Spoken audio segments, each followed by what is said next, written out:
Hello guys, welcome to my channel. তাহলে বন্ধুরা, আজকে আমি ভেটকি মাছ রান্না করছি। দেখো, তা আমি নিয়ে নিয়েছি এখানে 1 কেজি মতন ভেটকি মাছ পালং শাক আলু রান্না করব। তাহলে আমি প্রথমে মাছের মধ্যে মাছ নিয়ে নিয়েছি 1 কেজি মাছ। ওর সাথে মশলা নিয়ে নিয়েছি জিরে পাউডার, গুঁড়ো লঙ্কা, গুঁড়ো হলুদ, স্বাদ অনুসারে নুন, পেঁয়াজগুলো দেখো তোমরা যেভাবে কাটতে চাও কাটতে পারো। এই যে পেঁয়াজগুলো কেটে নিয়েছি, আলুগুলো এই সাইজে রেখেছি। আলু আমি 250 মতো নিয়েছি। শাক আমি অনেকটা নিয়েছি, গ্রিন পালং শাক। দেখো একদম ফ্রেশ শাক আছে, ছোট ছোট টুকরো টুকরো করে কেটে নিয়েছি এইভাবে। দেখো, চলো তাহলে এবার আমি মাছের মধ্যে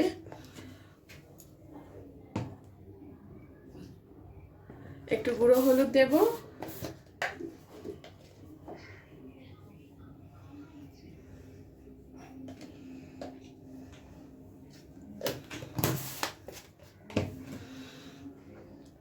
একটু নুন দেব,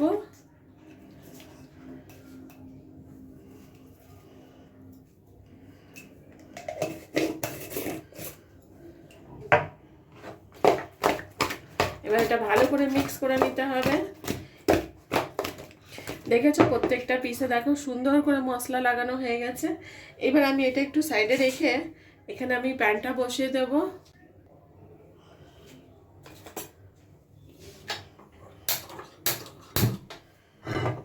প্যানটা বসিয়ে দিয়েছি, তোমাদের আমি রান্নার তেলটা দেখাইনি, আদা রসুনের পেস্টটা দেখাইনি, তো ওটা আমি একটু দেখাবো, দাঁড়াও। হ্যাঁ, দেখো বন্ধুরা, ওখানে প্যানটা গরম হয়ে গেছে। আমি আদা রসুনের পেস্টটা দেখাতে ভুলে গেছিলাম। তা আমি 2 চামচের মতন আদা রসুনের পেস্ট নিয়েছি। আর রান্নার তেল, তোমরা যে কোনো তেল রান্নার তেল ইউজ করতে পারো, তো আমি সাদা তেলটা ইউজ করছি।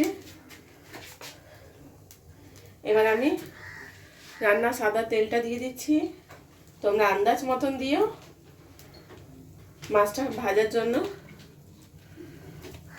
প্যানটা যেন ভালো করে গরম হয় সেটা তো অবশ্যই ভাবে দেখতে হবে, চেক করতে হবে।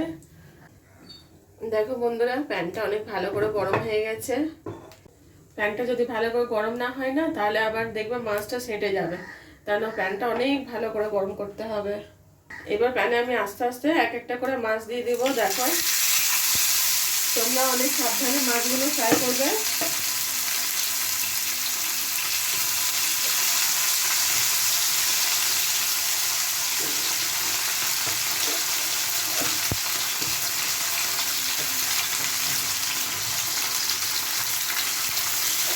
আমার প্যানে তো আর জায়গা নেই, তাই আমি 3টে মাছ দিলাম। তোমাদের জায়গা যদি প্যানটা বড় থাকে তাহলে বেশি করে একসাথে দিও, কম জায়গা থাকলে তাহলে সেটে সেটে যেন না যায় সেইভাবে দিও। এবার কিছুক্ষণ এটা অমনি ছেড়ে দিতে হবে যাতে ভালো করে ফ্রাই হোক। দেখো বন্ধুরা, এগুলো ভালো করে তলে হয়ে গেছে।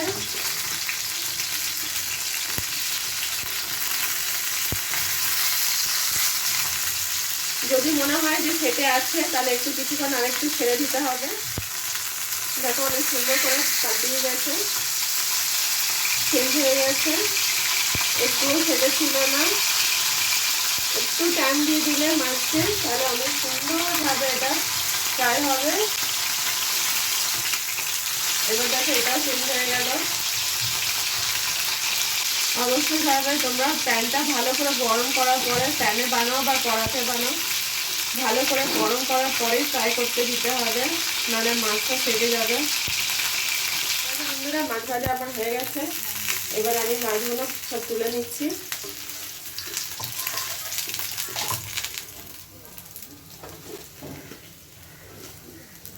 দেখো এইভাবে আমি অন্য মাছগুলোকে ফ্রাই করে নেব।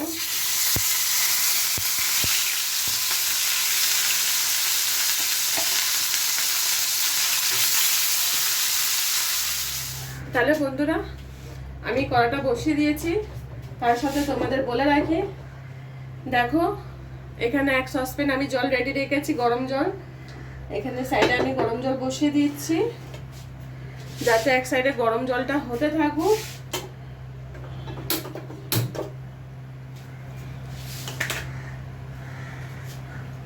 এখানে আমার কড়াটা বসানো হয়ে গেছে, কড়াটা গরম হয়ে গেছে। এবার আমি রান্না সাদা তেলটা দিয়ে দিচ্ছি। আমি তেলটা দিয়ে দিলাম। এবার তেলটা অবশ্যই ভাবে ভালো করে গরম করে নেবে তোমরা। দেখো বন্ধুরা, আমার তেলটা গরম হয়ে গেছে।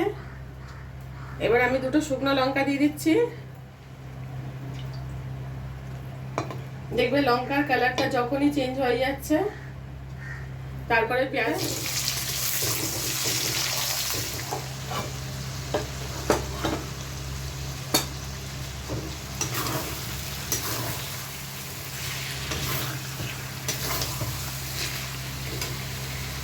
তলায় বসে যাচ্ছে, তাই জন্য এবার আমি আস্তে করে দিয়ে এবার আমি শাকগুলো দিয়ে দেব।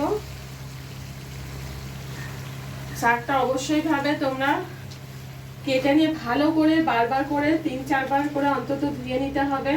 তা নাহলে শাকের মধ্যে, যে কোনো শাকের মধ্যে অনেক প্রচন্ড ভাবে মাটি থাকে।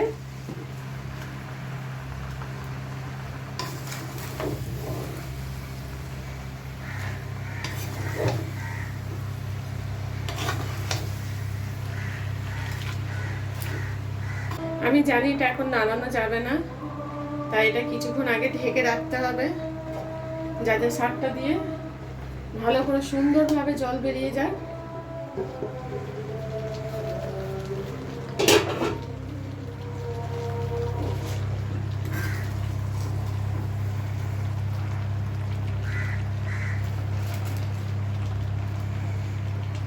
আবার একটু ঢেকে দেবো,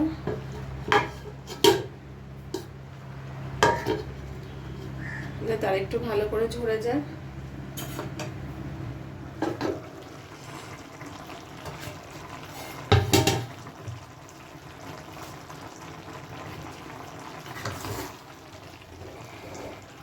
দেখো শাকটা কত সুন্দরভাবে ঝরে গেছে।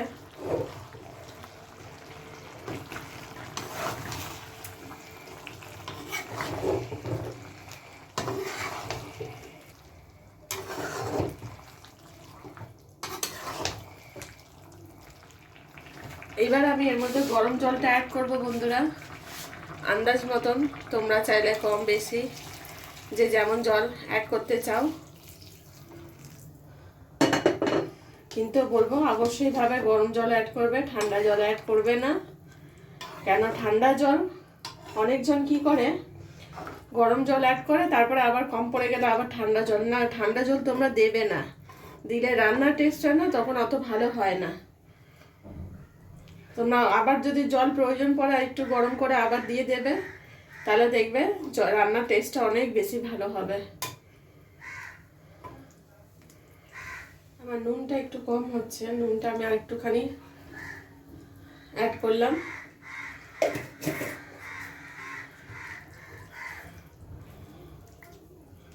আমি জানি তোমরা অনেকজন দেখেছো যে আমি পালং শাকের শিকড়টা নিয়েছি। জানি না তোমরা কেউ খাও কি খাও না। আমি না শীষ পালংয়ের এই শিকড়টা রান্না করতে খুব পছন্দ করি। তোমরা চাইলে দিও, না চাইলে দিও না, স্কিপ করে দিও, কিন্তু অবশ্যই ভাবে এইভাবে রান্না করে খেয়ে দেখো, খুব টেস্টি লাগে। এবার আমি আবার ঢেকে দেবো 10 মিনিটের মতন। 10 মিনিট পরে তোমাদের দেখাচ্ছি। তাহলে বন্ধুরা দেখো, এটা 10 মিনিট পরে আমি ঢাকনাটা খুলে দিলাম।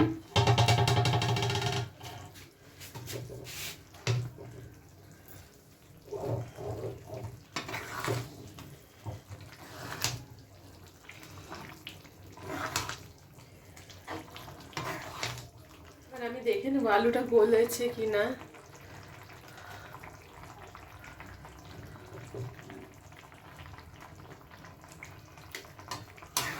আলুটা গলে গেছে। এবার এর মধ্যে আমি মাছটা দিয়ে দেব।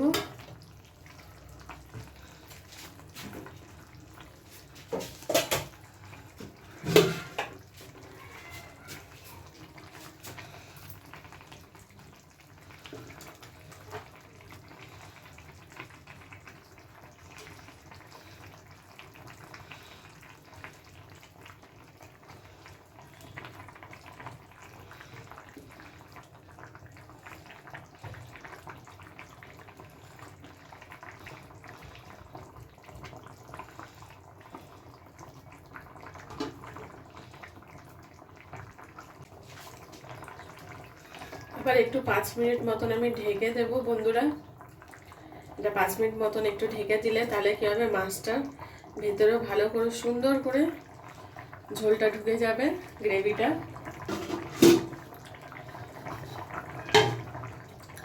ঢাকা দিয়ে দিচ্ছি। তাহলে বন্ধুরা দেখো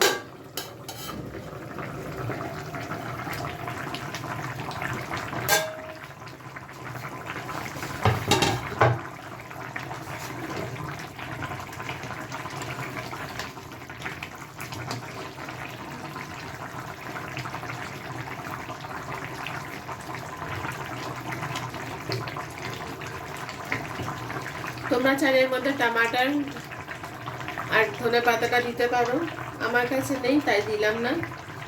এবার আমি গ্যাসটা বন্ধ করে দিচ্ছি। তাহলে বন্ধুরা আমার ভিডিও যদি তোমাদের ভালো লেগে থাকলে তাহলে অবশ্যই ভাবে লাইক কমেন্ট সাবস্ক্রাইব করো আর অবশ্যই শেয়ার করে দিও। এভাবে আমার পাশে থেকো, সাথে থেকো। Thank you for watching.